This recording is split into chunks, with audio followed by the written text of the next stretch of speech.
പുകവലി ക്യാൻസർ ഉണ്ടാക്കുമെന്ന് പറയുന്നു. എന്നാൽ പുകവലിക്കാത്തവരിലും ലങ് ക്യാൻസർ വരുന്നില്ലേ?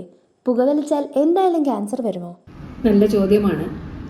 പുകവലി എന്ന് പറയുന്ന കാര്യം ലങ് ക്യാൻസർ മാത്രമല്ല ഉണ്ടാക്കുന്നത്.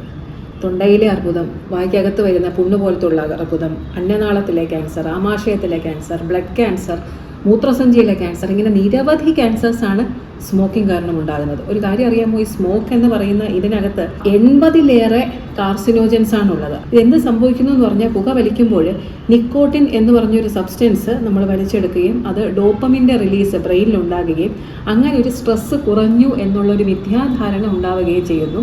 അങ്ങനെ പുക വലിയൊരു ശീലമായി മാറുകയും ചെയ്യുന്നു. അപ്പോൾ നമ്മൾ മനസ്സിലാക്കുക, 80-ലധികം കാർസിനോജൻസ് ഉണ്ട്. നിരവധി ക്യാൻസേഴ്സ് ഉണ്ടാക്കുന്ന ഒരു കാര്യമാണ് ഈ സ്മോക്ക് എന്ന് പറയുന്നത്. പലതരത്തിലുള്ള സിഗരറ്റ്സ് ഉണ്ട്, നമുക്കതെല്ലാം അറിയാം. അതിനകത്ത് ഹൈ ടാർ കണ്ടൻറ്റുള്ള സിഗരറ്റാണ് ഏറ്റവും കൂടുതൽ ക്യാൻസർ ഉണ്ടാക്കുന്നത്.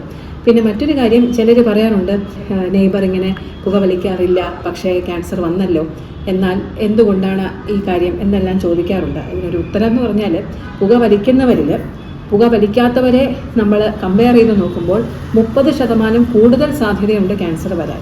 എന്തായാലും ക്യാൻസർ വരുമെന്ന് നമുക്ക് പറയാൻ സാധിക്കില്ല. പക്ഷേ ഒരു ജനറൽ പോപ്പുലേഷനെ നമ്മൾ കമ്പയർ ചെയ്യുമ്പോൾ 30%-ലേറെ ക്യാൻസർ വരാനുള്ള സാധ്യതയുണ്ട്.